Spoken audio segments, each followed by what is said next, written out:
Yes, yes, yes. You have tuned in to Renewed Mind Revolution podcast with your host, Michelle Cook Hall.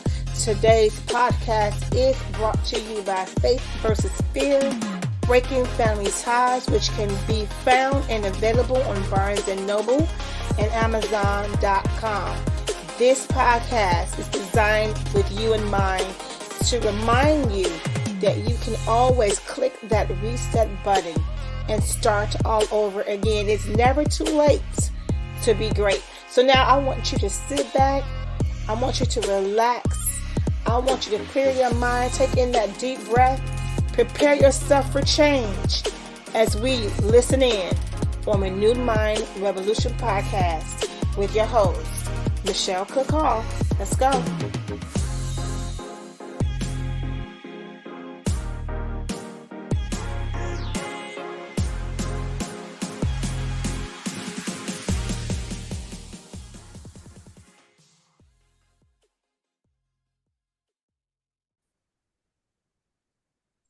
Welcome to Renewed Mind Revolution podcast with your host, Michelle Cook Hall. As always, it is my honor and my pleasure to be able to come and assist you, share some tips and tools with you to make you a better you. Well, for Love Month, we have, I was thinking expert. We have a very special guest. Her name is Heather Leah. Heather Leah is a businesswoman, but not only that, she is a new author of the book titled, Is He Mr. Right or Mr. Right Now? Consciously Create Your Own Love Story. Now, let me tell you what is significant about Heather Leah. She's going to tell you everything about herself. But what stood out to me the most, 9 proposals. And why is that significant? Because people can go through their whole life and not get proposed to once, twice, even 3 times. But she has 9 proposals. So she has this journey about relationships that she wants to share with us today. I know my listeners need to hear this. We have a lot of people who have a lot of questions about relationships and connecting with the right person that's going to thrust you to the better you, versus pull you down to a place that you don't need to be and you don't want to be. Heather, welcome to this show, Renewed Mind Revolution podcast. It is my honor and my pleasure to have you. Please introduce yourself further to my listeners today. Michelle, this is a pure joy to meet you. Your energy is absolutely fabulous. Your top is vibrant, and I'm sure all of your listeners feel that energy all the time. I really was attracted, and I'm using the word attraction for a reason, right? Okay. To the fact that you want to click that reset button, right? That you can always start again. Yes. And this is a place where every single day we have the opportunity to start again with our own love story. Yes. And so, yes, I've been on this journey. Yes. And this journey started with what I would consider to be unconsciously creating my love relationships. So many of us have been wooed by Disney. Mm-hmm. Many of us have gone, to sleep watching Hallmark movies, mm-hmm. right? Or mm-hmm. reading romance novels. And they've all in one way or another programmed us to expect certain things, to approach relationships in ways that maybe societal norms would project on us or our partners to be a certain way in relationships. And one of the things I always say is, it's your love story. It's nobody else's, right? But sometimes we're too busy trying to please other people in those relationships, right? That pleasing component. So very early in my relationship journey, that's exactly what I was doing. I was doing that kind of, if I just do this, I'll be good enough, right? Yeah. What I've learned, though, and that's why I use the word attraction, and the reason why I have had 9 marriage proposals is there's nothing more attractive than an individual who is in love with their own life. Okay. So just think about that. When you're in love with your own life, right? Mm-hmm. What are the components of you? you have a lot of energy, you have a lot of passion, there's a lot of vibrancy in your energy, right? When you're Right. with other people, you're happy, love just exudes from you when you're in love with your own life because your cup is pretty full. Mm-hmm. So for me, when I watched those times across my life, and I could see when I was really enjoying the journey of my own life and making sure that my cup was full so I could be loving towards other people versus being judgmental.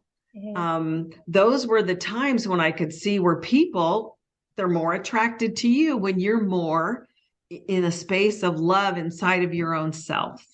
Okay, so you're saying you attract more people based upon like the energy that you have and that you give, right? And Absolutely. I guess it's almost saying this. Most people have said that when they're not looking for anybody and they're contented, right? All of a sudden people start coming out of everywhere trying to, form some type of relationship with them versus times when they were just like trying to find someone and saying, I'm sad, I'm lonely, I need somebody, then no one comes. Right? You are 100% correct. Spot on. I get that. I get that. And also something that you said, unconsciously creating your own love story. And I'm gonna tell you this. I remember saying this not too long ago, that when it comes to love, sometimes we pour into an individual something that we want. We create this scenario that they never were able to give in the first place. Like we'll go on with a relationship for a long period of time thinking, oh, this is great, this is fabulous. But in actuality, we actually created something that we wanted and we kind of poured into this person. And we will overlook these flags, right? Because in our mind, we've created this whole little fantasy world, sort of like what you're saying, that doesn't even exist, but we want it so bad. You are so spot on again. Such wisdom. I love it. One of the pictures that you'll see inside of the book, I had an illustrator create this ring with the 9 individual men that I'm actually talking about. So my book is actually it's a nonfiction, so it's true. Okay. It is creative self-development relationship book. Okay. So I'm actually talking very creatively about the essence of all of these men who have been so, I'm just going to say part of my soul's journey. They've been part of my love story. Okay. Yeah. And because each one of them has caused me to grow, to think differently, to learn how to unconditionally love people in new ways. Yeah. How to forgive not only them, but maybe to forgive myself for bringing, like you were saying, Michelle, a lot of times, and I don't want to just pick on women, but a lot of times as women, we do generate a lot of the relationship and we don't allow that equal partnership or give that equal partnership a chance, or we're too busy generating it so we don't even notice that the person over here is not generating it. Not contributing. Right? Yeah. Exactly. And so we're not really consciously aware, hey, this partnership really isn't a partnership. This really isn't very even. One of the relationships here. So I've given all these men wonderful names. So I have this. I love these names, Heather. I looked at these names and I was just saying, please talk about Mr. Rebound, Mr. Knight, Shining Armor, Mr. Childlike, Mr. Drama King, Mr. False Witness. I mean, this is. Well, I'm going to talk about Mr. Childlike because this really focuses on, and I'm going to focus it on me, but I think some of your listeners might resonate with this a little bit. Okay. in the beginning of that chapter, I'm actually talking about a situation where I've planned Mr. Childlike's birthday party. Okay. So, we have relationships and, those birthdays come around. And so sometimes you plan your partner's birthday party, right? Well, I planned this birthday party at Dave and Buster's. Have you ever heard of Dave and Buster's? Yeah. Yep. It's like an adult playground, right? Yeah. So anyways, I planned all the food, so ordered everything and then gave everybody tickets to go play all the games. And then, then afterwards people are, having dessert and then everybody goes to leave. Mm-hmm. Well, Mr. Childlike's best friend was standing there with his wife and their daughter. Mm-hmm. And she's like 4 or 5 years old. She tugs on my pants and she goes, "Are you Mr. Childlike's mommy?" Now, she didn't say Mr. Childlike. She said his name, and I'm not going to give his name away, right? And I looked at her and I went, "Oh my gosh, I've been busted at Dave and Buster's." Right? So what happened in that exchange was out of the mouths of babes. Yeah. This small child could see, right? In her own way. I was being the mommy, right? And handling all these things. And this person was not really, there really wasn't a lot there. And it was the universe calling to me or somebody reminding me, hey, you're being more parental than you are being a partner. She saw the dynamics because I did. Yeah, the child has parents and she knows what the parents do for her. So she saw that dynamic between you and him, which is really crazy. But somebody's so young to notice that. Yeah, very insightful. Yeah. And that was a real light bulb moment for me because I had to really look inside at myself, right? What work do I need to do to bring forth myself as a partner, not a parent? Yeah. Yeah. Do you think that that happens because the individual is allowing that to happen, want that to happen, or is it because of you or me who initiate that? Because I would think that if an individual, this guy, if there wasn't something going on with him, he would be more resistant to that type of behavior from you. He would nip it in the bud. But because he didn't, that means there was something going on with him. Because you will hear a man or a woman in a relationship saying, "I'm not your child," right? "I'm an adult." Exactly. Right? So if they're not noticing that and feeling uncomfortable with that, then it must be something that was going on with him. Well, then there's it takes two to tango, right? So there's that dynamic. So I really had to look at my point of attraction. Why was I attracting somebody who, like you pointed out, Michelle, was not standing up and saying, "Hey, look," Yeah. Yeah. So I agree with you 100%.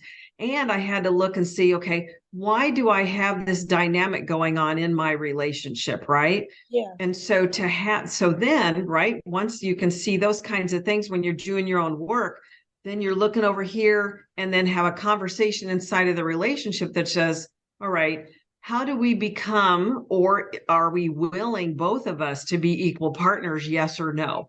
Or do you want to be taken care of financially? Are you looking to be taken care of with regard to somebody managing all these things so you can go do what it is you want to do, right? Right. So then there's some truth telling that could happen, right? If we both were partners and mature enough to bring that kind of a conversation to the relationship. I just had to recognize my own part in it, and why was I attracting somebody who wasn't speaking up and wasn't willing to be that strong match in the relationship. Yeah. Okay. Now, prior to this interview, I had some questions that I was pondering in my mind. So one question is, I know for me, I've been married for it'd be 26 years in March.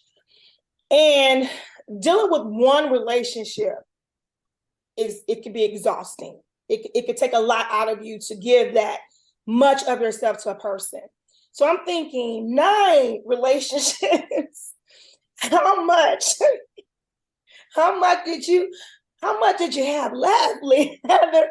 I mean, I'm just thinking, thinking like the connection that you're making with these individuals. And we're not just talking about meeting people, dating people, getting to know people. We're talking about getting to a point where you're thinking about spending the rest of your life with them. So you've gotten to a point that just dating won't take you. You've invested, you put something in there together. So how much of yourself were you giving? And was that exhausting to do that? I love your question. Okay, it is a fabulous question, Michelle, and I'm really glad you were thinking it.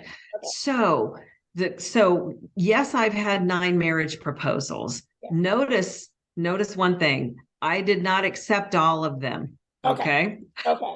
So we'll start there, right? Okay. I did not accept all of these proposals. And I really started this by saying there's nothing more attractive than a woman who's in love with her own life. Yeah. Mm-hmm. And because I've constantly been expanding myself and constantly learning and being engaged in my own life, that has been what I would say men have been attracted to. Okay. So sometimes I see it, and so let me talk about Mr. Drama King. Ooh, okay. Sounds good. Let me talk about Mr. Drama King for a minute, because this is a perfect example. Okay. We didn't spend a lot of time together. We had met, and it was a very short period of time. And next thing I know, he is down on his knee proposing in the middle of a courtyard, right in front of my friends after an event. Mm-hmm. And so you're like, okay, I was not expecting that. We never talked about it, right? This was and I talk about love bombing. Yeah. When there's these big outward, expressions of, big shows. Right. And you're like, okay, who is this for? Right. Right. And then being able to have a conversation. Think about that though. I wonder how many people actually propose and what's the real reason behind it? Yeah.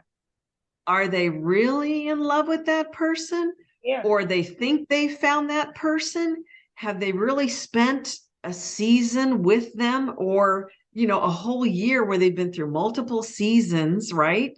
To really get to know them. And that's why the title of my book is He Mr. Right? Mm-hmm. Or Mr. Right Now. Right. Because with Mr. Drama King, it was lovely dating him. He was a lot of fun. And he was only Mr. Right Now. Because after I spent more time with him, I was like, okay, nope, there's this sign. Okay, Heather, get smarter, ask questions, right? Mm-hmm. And at the end of every chapter in my book, I make a list of questions for the reader, right? To be able to explore or have questions to ask who they might be dating. So that way they can tease out more information so they can better determine themselves if this is a Mr. Right or just a Mr. Right Now. So also, I would think that one of the questions would be, what do they think marriage is? And what are they expecting from the marriage with you? What was like you said, their true intentions? Because, people have, met someone and, say they fell in love at first sight and got married for years. I don't know too many stories personally, but I've definitely heard of that happening. But I guess the question would be, what do you expect, from a marriage? What does marriage mean to you? What are you comparing it to? What are you comparing it to? Some people compare it to their own parents or somebody that they've seen, or like you said, something that they've saw on TV. What are you comparing it to for you? Because one thing I have learned after being married for so long is that there is not a playbook for marriage. Every marriage is different. And if I compare my marriage to other people's marriage, I would think something was wrong with my marriage. Because we're different individual people, our marriages won't look the same. What I would tolerate, someone else wouldn't tolerate. What me and my husband enjoy doing, someone else would not enjoy doing. So every relationship and every marriage is just different. I think one of the secrets is the person that you get to that place with, figuring out what does it mean to you. Once again, you're spot on. Remember, we had talked about a little bit earlier in the conversation, it's your love story. Yeah. It's not anybody else's. Exactly. And so when you do compare your relationship to somebody else's, and you've probably heard the saying, comparison is the thief of joy. Is it not? Come on. Yes, absolutely. Yes. Comparison is the thief of joy. So if anybody is out there comparing, the first thing we ought to do is encourage them to stop, right?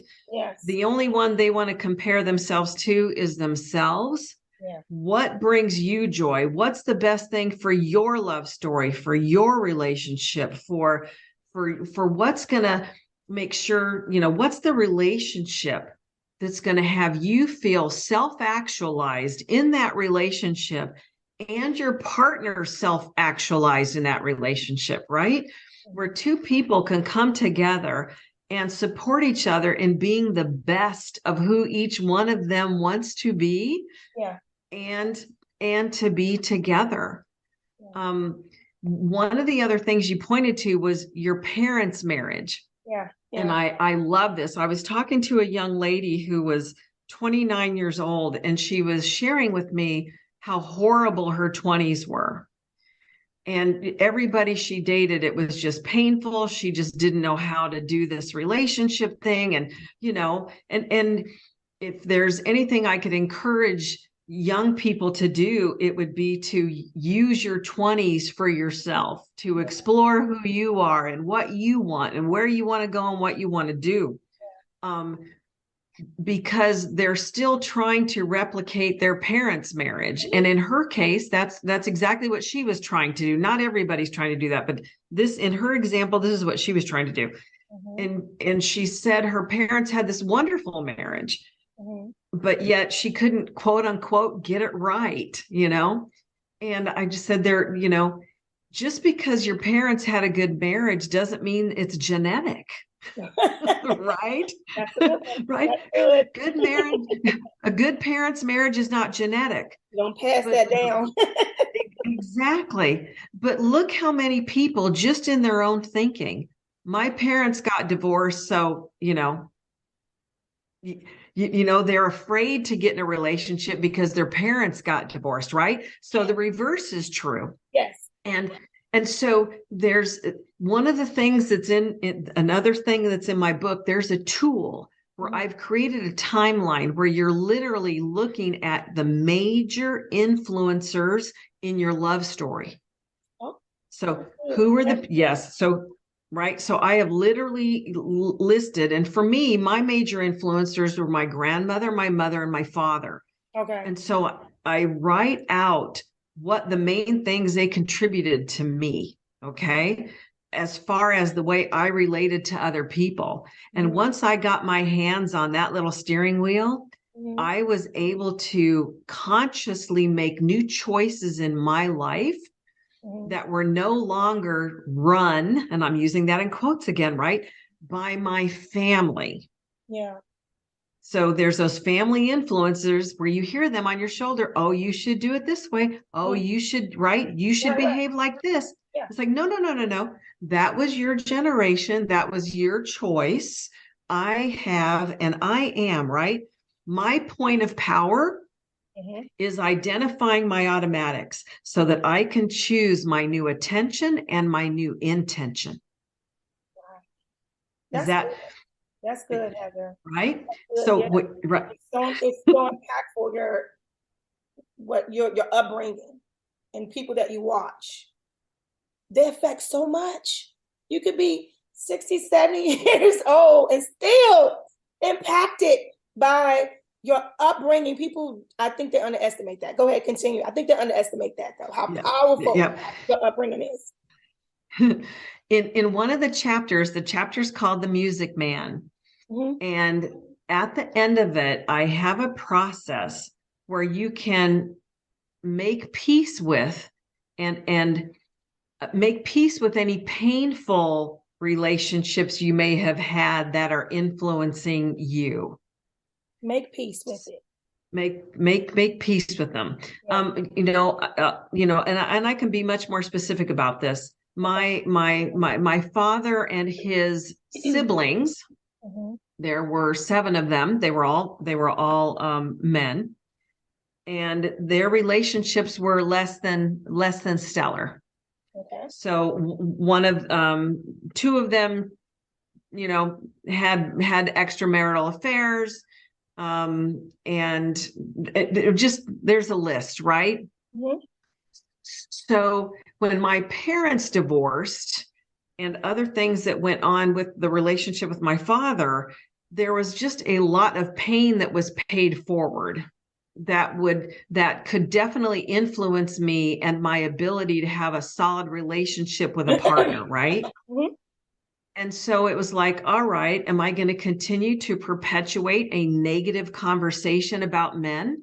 Because if I continue to perpetuate a negative conversation about men, then how am I ever going to have a solid foundation with a relationship that I want? Right? Absolutely. Like how can you, that's just, it's a rocky foundation, right? Right. So I had to be able to see that relationship differently. Yeah. And that's what's wonderful, right? I loved it. Again, click that reset button, start again. So I have a process for resetting that decision, resetting that opinion, resetting that thinking about that relationship, So I went back and looked at all the wonderful things that my father contributed to my personality and the things that make me successful in business. And I was able to rewrite my story and rewrite my point of power in relationship with men that wasn't there before. So I talk about that in one of the chapters of the book. How do you and I said make peace, but I'm really rewriting that point of power because I identified that automatic. It's so easy to fall into conversations where you see people bashing, talking negatively about their wives or talking negatively about their husbands or, Yeah. and that's not going to get you the love story you want, you know? And words have power. Words have power. So as you're stating, in an environment where you're talking negative about someone that you're with or listening to other people do that on a regular basis, it literally will travel with you. If you're in a relationship, it's going to travel with you to that person.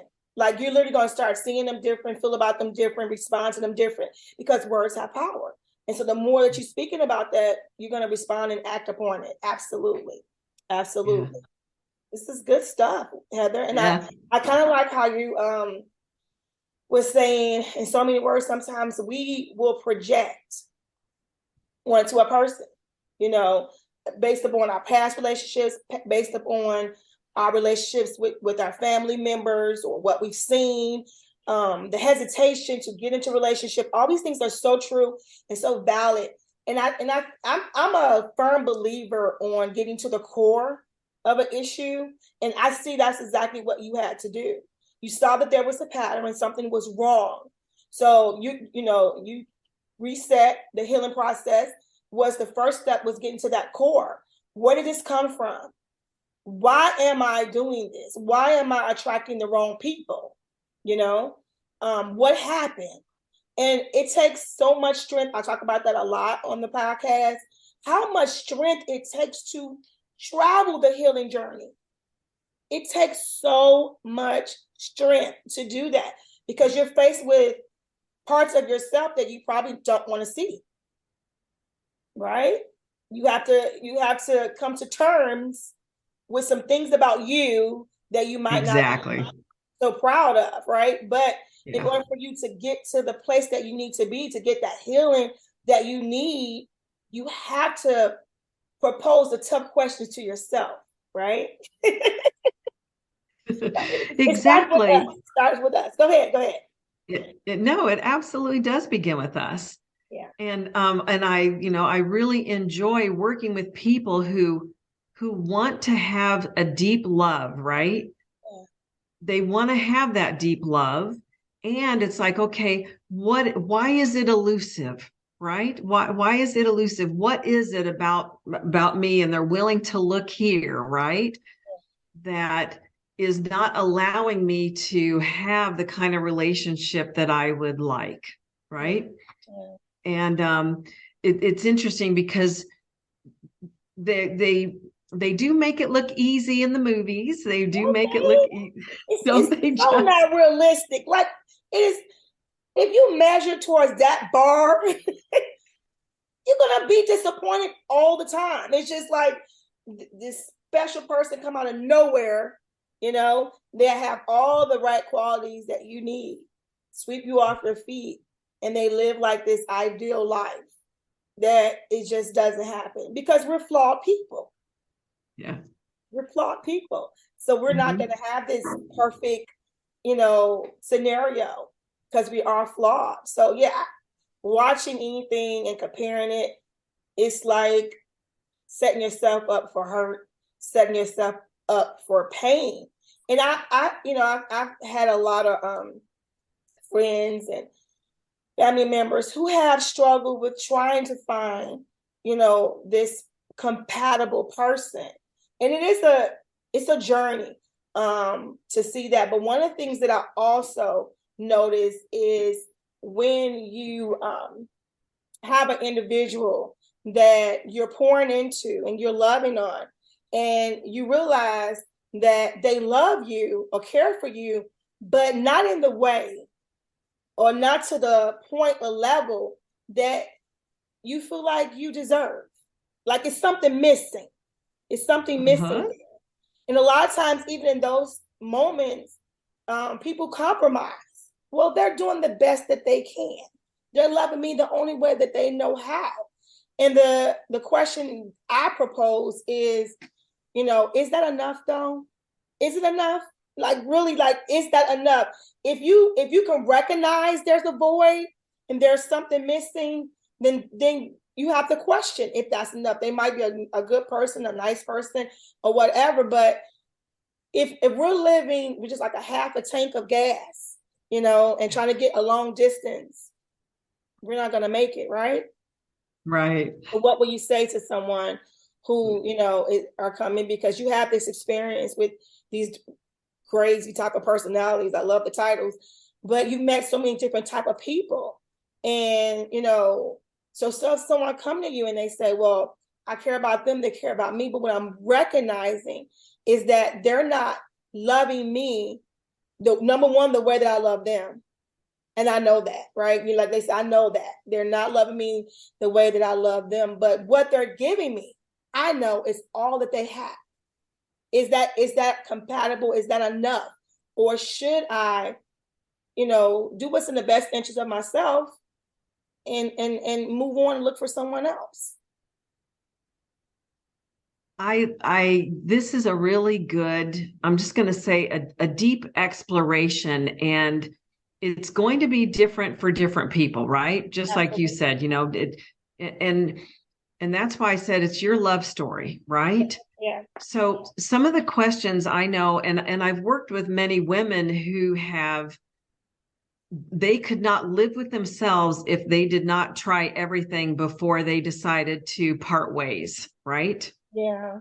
Yeah. And so that's one of the things I've noticed for the women that I've worked with. Well, not just women, but men too, that they wanted to make sure they gave the relationship every opportunity.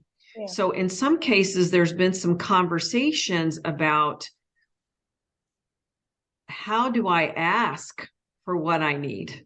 So sometimes people will give and give, expecting that their partner is just going to match that. And then they're disappointed because their partner does not, right? Right, right. Or they give and give. And like you said, they make excuses and reasons why their partner can't do better. Right. Okay. Now, the tough conversation could be, and I don't even know that it's tough. It's risky. Mm-hmm. Okay. It's risky, right? Because you're risking your heart. Mm-hmm. You're sitting down with your partner and you're saying, here's the things that I see that I'm contributing in this relationship. And here's what my heart and my value, right? Here's the things I would like to see from you. Are you willing, right? Are you willing to do these things for me? And that's an uncomfortable conversation for some people, right? Because they don't want to risk having that person say, I can't. Right. Because what happens then when that partner says, I can't, now the individual sometimes will turn it inward and say, I'm not lovable or I'm not worth loving, which is not the truth. That is not the truth. But people will go down that negative road, right? And they'll turn it inwards and make it mean something about them. Yeah.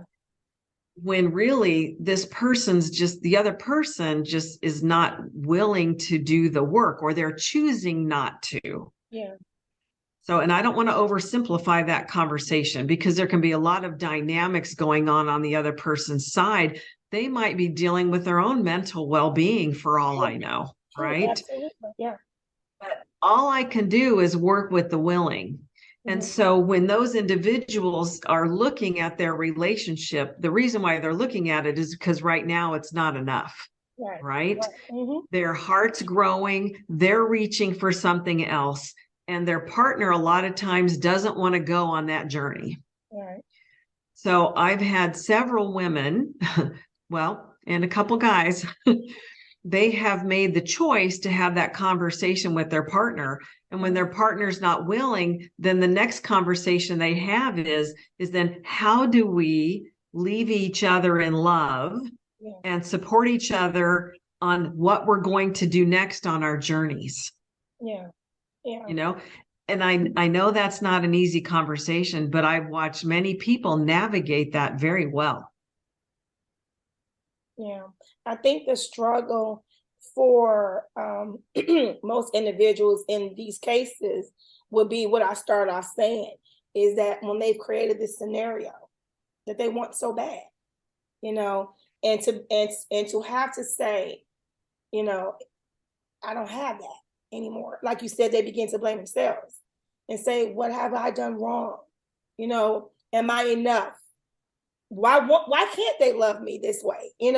They begin to question their ability, to be loved, because this individual, can't provide that love. And it becomes so chaotic, and hurtful. It can be. Yeah. There's also another approach that I've watched some people, as we've had conversations, some of the approaches that they have taken is they have chosen, let me get that straight. I have also advised and talked with different individuals to just choose themselves. So your partner may not be able to choose you, but if you decide to give a little bit less in that direction towards your partner, and if you choose to love yourself and fill your own cup up, right, then what they give you or what you see they need to give you is going to diminish, because you're going to fill your own cup up and you have complete control over that person, right? Yeah. You have the ability to choose you, and you can lessen your choice of choosing them over you. Yeah. Okay. Because that's not a healthy partnership either. Yeah. Right. To keep choosing to love them more than you love yourself. Yeah. That can put you in a danger zone you don't want to be in. Yeah. Yeah, that's good, Heather. That is so true. So many times, and like you say, it's men and women, but I can only speak from a woman's perspective. Women, for sure, are often putting everybody before ourselves. Exactly. So in chapter 11 in the book, right? Is he Mr. Right or Mr. Right now? Consciously create your love story. Yes. I talk about heart. That's a big book. Let me see that again. Let's see that again. Wow. I love the color. I love the cover. I love it. Yes, that's good. Okay. It's only 200 pages. Okay, go ahead. Love it. It's in chapter 11, I talk about heartbreak. Mm-hmm. And what I'm really talking about is giving your own heart a break. Giving your own heartbreak. Okay, what does that mean? Yes. So I made a joke about it. Hold on, I'm going to turn to that chapter real quick because you'll get a kick out of it, right?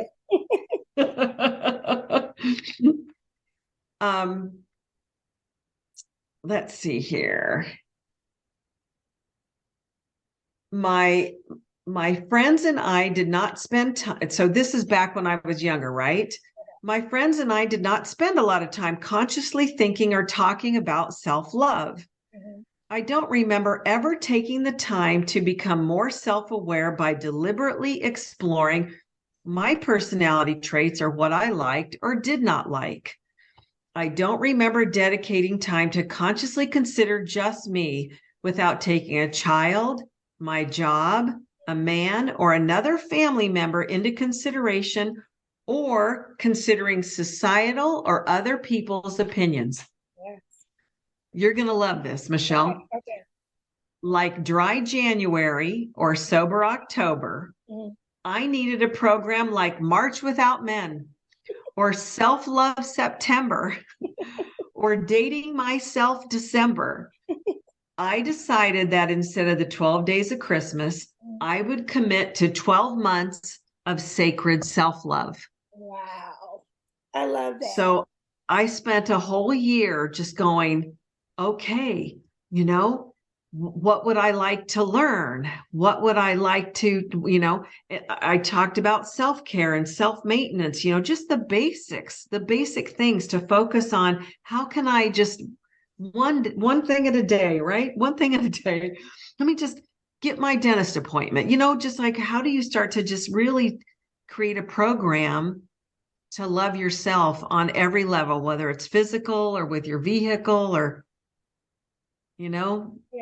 feeding your mind, your soul, your body, your spirit. Yeah. Heather, one thing that I noticed generations before this generation that is here now, self-love was not something that we were drawn to or even taught. You are so right. Oh my goodness. That was something you just did not say. That sounded selfish, to self-love, right? It just was not a good thing, and it wasn't pushed. It was not pushed. It was not taught. So now you get the generation now where we're hearing it so much because it's so important, but it takes a readjustment for those who were raised in a generation where we didn't hear that, weren't taught that. It was not pushed. It was not an agenda.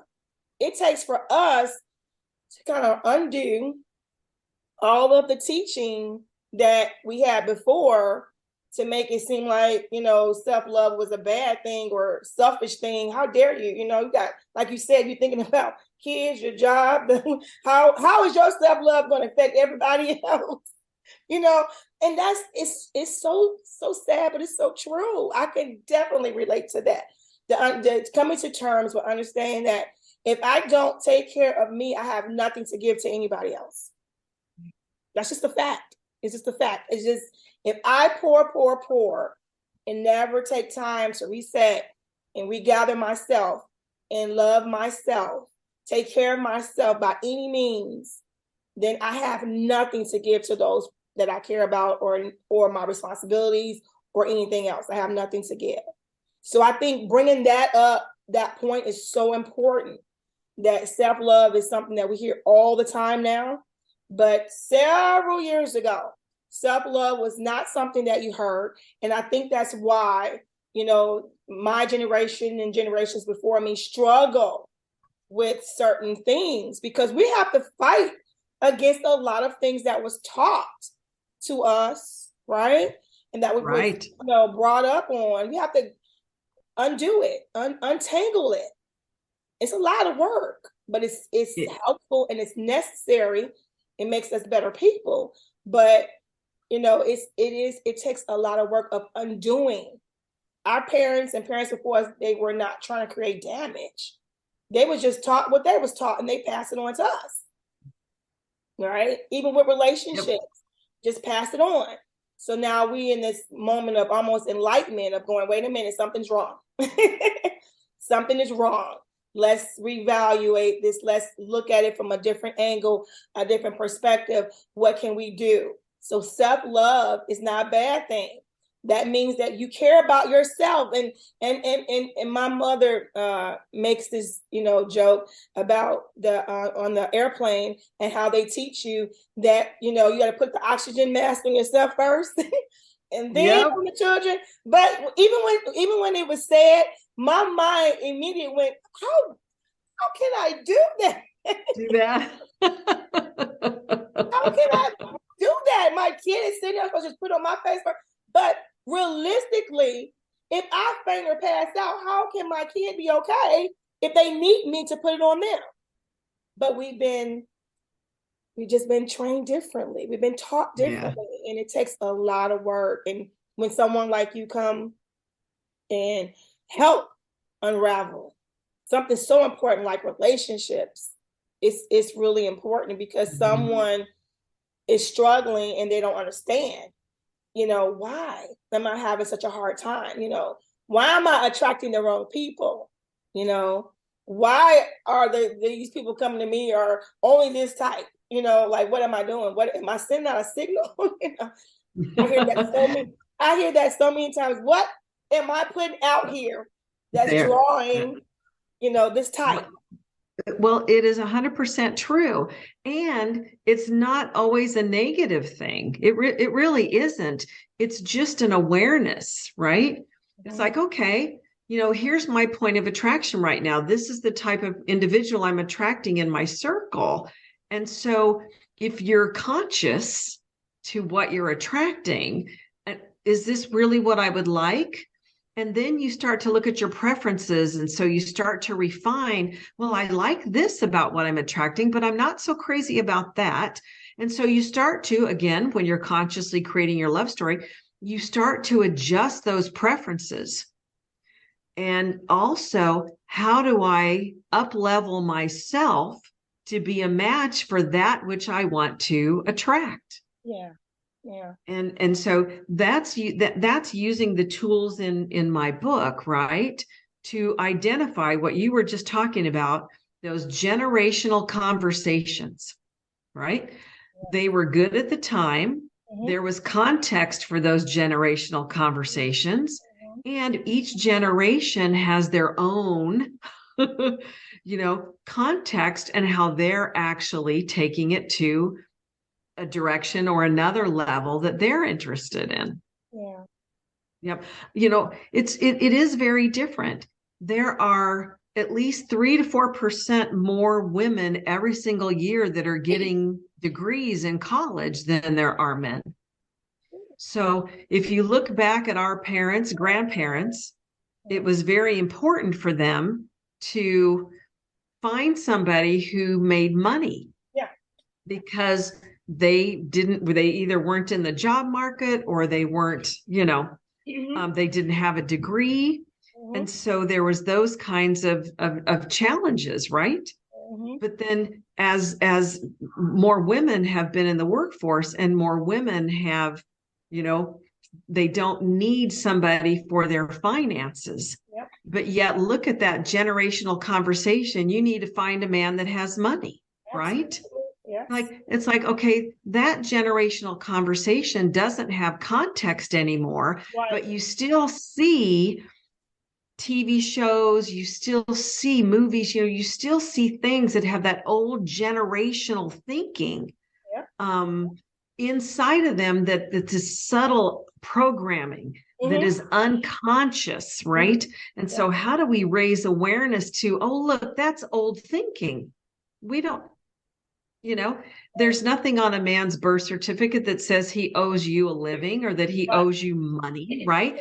And the same is true for us, for women. There's nothing on our birth certificate that says we owe you children or we owe you, but there's a lot of generational conversations because I've talked to, several women that have no intention of having children, but yet everybody says, well, when are you going to have them? Yeah. Right?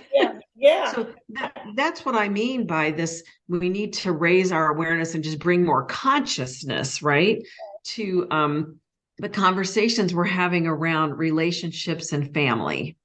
I love it. I love everything about this conversation, Heather. I really do, because I'm always talking on my podcast about what we were taught and how that affects us now, and like you stated, individuals coming to a person saying, when are you going to have a child, as if you're not a woman if you don't have children, and that does so much.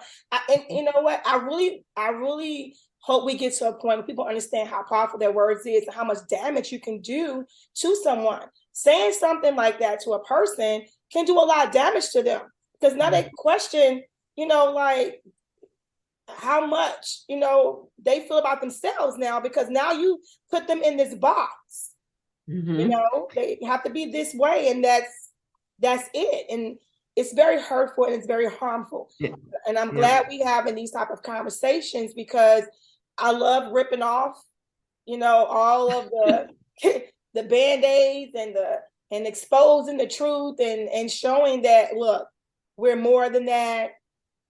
We have to grow, we have to change, we have to evolve. What we did in the past does not mean it was the right thing to do. Conversations we had in the past does not mean it was the right conversations. It was just done. But once you know better, you're supposed to do better. And change is something that's very hard for people, but it's the only thing that is consistent is change. So change is going to always be here. Oh, Michelle, let me ask you a couple questions. Okay. So what is it that society says about a woman who doesn't get married? She's what?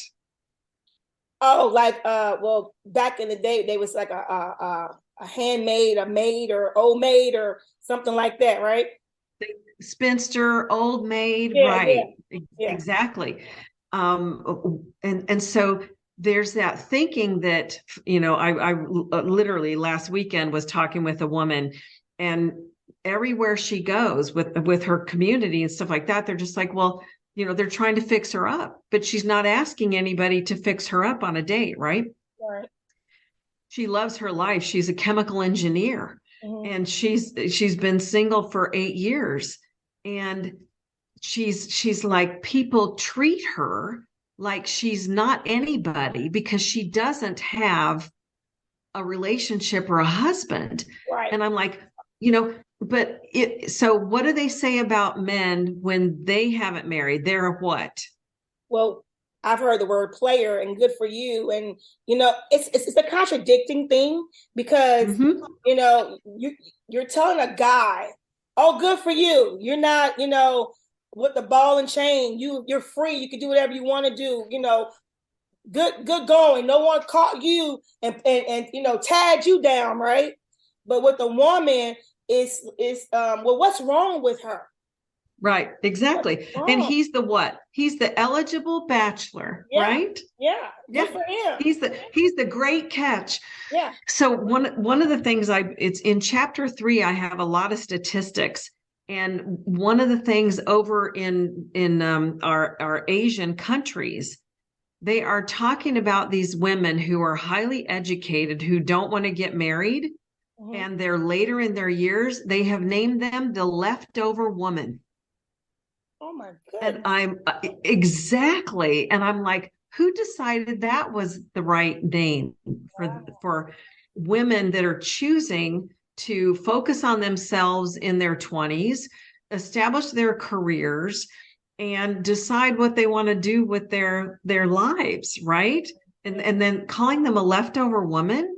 So I know we've digressed a little bit, but this is all about consciously creating our love stories. And one of the ways we're going to do it, Michelle, is you and I having conversations like this to raise awareness that just because a woman doesn't have a husband doesn't mean she's not fulfilled, doesn't mean she's less than, right? She's probably very much powerfully choosing her life. That's right. And nothing's wrong with that. Absolutely. Yes. You know, and where do we give other women the freedom, right? You choose to marry, good for you. You choose not to marry, good for you. Right. You choose to have, right? Yeah. It's like right. It's like you said, these conversations are important. It just tears down the stereotypes. It tears down the ignorance of putting people in these boxes and limiting them. Women are not the same as they were. The opportunities are different for them now. So they're able to surpass, a lot of limitations that men in general have tried to put on a lot of women. And so, to still use those type of words like leftover or overlooked and all, it's so primitive and it's so sad, but I am not surprised. I'm not surprised because, like you said, even on our media, you still see little hints of that type of narrative that they're pushing regarding, the woman in her role, a woman in her role, and how a man, there are men till this day, and I know for sure, who believe that, a woman, when she has a voice, not pious, not arrogant, but just have a voice, she talks too much. Just the fact that she has an opinion, she talks too much. There are men that are still walking this earth that has that type of attitude and that mentality, and it's sad and it's wrong. But when we have these conversations and we take back that power that we have to say, hey, I don't want to get married, or yes, I do want to get married, but I have a choice on the type of person that I want to come to me. I don't have to just choose anybody, because they have given me attention, because they smile in my face and said the right words, right? I don't have to, because I'm, 39, right? I don't have to just jump on it because you're not married at 40. Oh my goodness, what's wrong with you? No, just because I'm 39 don't mean the first person that comes to me that I have to jump on, that bandwagon. I have choices. And if I choose to wait to whatever time of my life, then that is okay. As long as I'm happy. Right. As long as I'm happy with my choices, then that's all that matters. And I think that we could just push that more about how important it is for you to be happy, not comparing to anyone else's life, anyone else's relationship, anyone else's scenarios, just what works for you. It's okay. If you chose, I never want to get married, I don't want to have kids. Society should not make you feel like, that's a bad thing, whether you're a man or a woman. That's your choice. Yeah. That's your choice. So, is there any last words that you want to share? Your book is, it sounds awesome, absolutely awesome. And I want my listeners to go. It is available on Amazon in ebook, paperback, and audiobook. Do I have that right? You are 100% correct. Okay, the name of the book is He Mr. Right or Mr. Right Now? Consciously create your own love story or your love story. And that makes sense to me. The word consciously, and I always say intentional, right? Those are very important words to me. Like, you really have to make sure that you're doing that. Like, it's just not happening to you or coming to you. You're consciously doing this for yourself. So that's really important. Is there anything else that you want to share with our listeners today? I would love to, and thanks for allowing me to close this with the Renewed Mind Revolution. I really love the whole reset button, right? That you get to reset that button and start again on your thinking. Yeah. So thinking equals actions equals results. Yeah. And so the thinking you have about your relationships will also determine the actions you take and produce the results you have. Yeah. So that's what we're trying to do, is we're getting back to the thinking. Yeah. What's our conscious thinking, or what's our unconscious thinking that's running our love story? And every one of you deserves to have the love story of your life that you want, that you choose. It's your love story. Don't let anybody tell you different. I love that. Thank you, Heather. Listen, this turned out way better than I ever could have ever imagined. I love talking to you. I really, really do. I love that my listeners have had an opportunity to hear from you. Please support Heather Leah and her book. The information once again is he Mr. Right or Mr. Right Now? Consciously Create Your Love Story is available on Amazon. It has been my honor and my pleasure, as always, to come on here, share some tips and some tools with you that I know today for sure has helped you to become a better you. Once again, thank you for tuning in. Thank you, Heather, for being here. You have been listening to Renewed Mind Revolution podcast. I love you, but most importantly, God loves you more. God bless.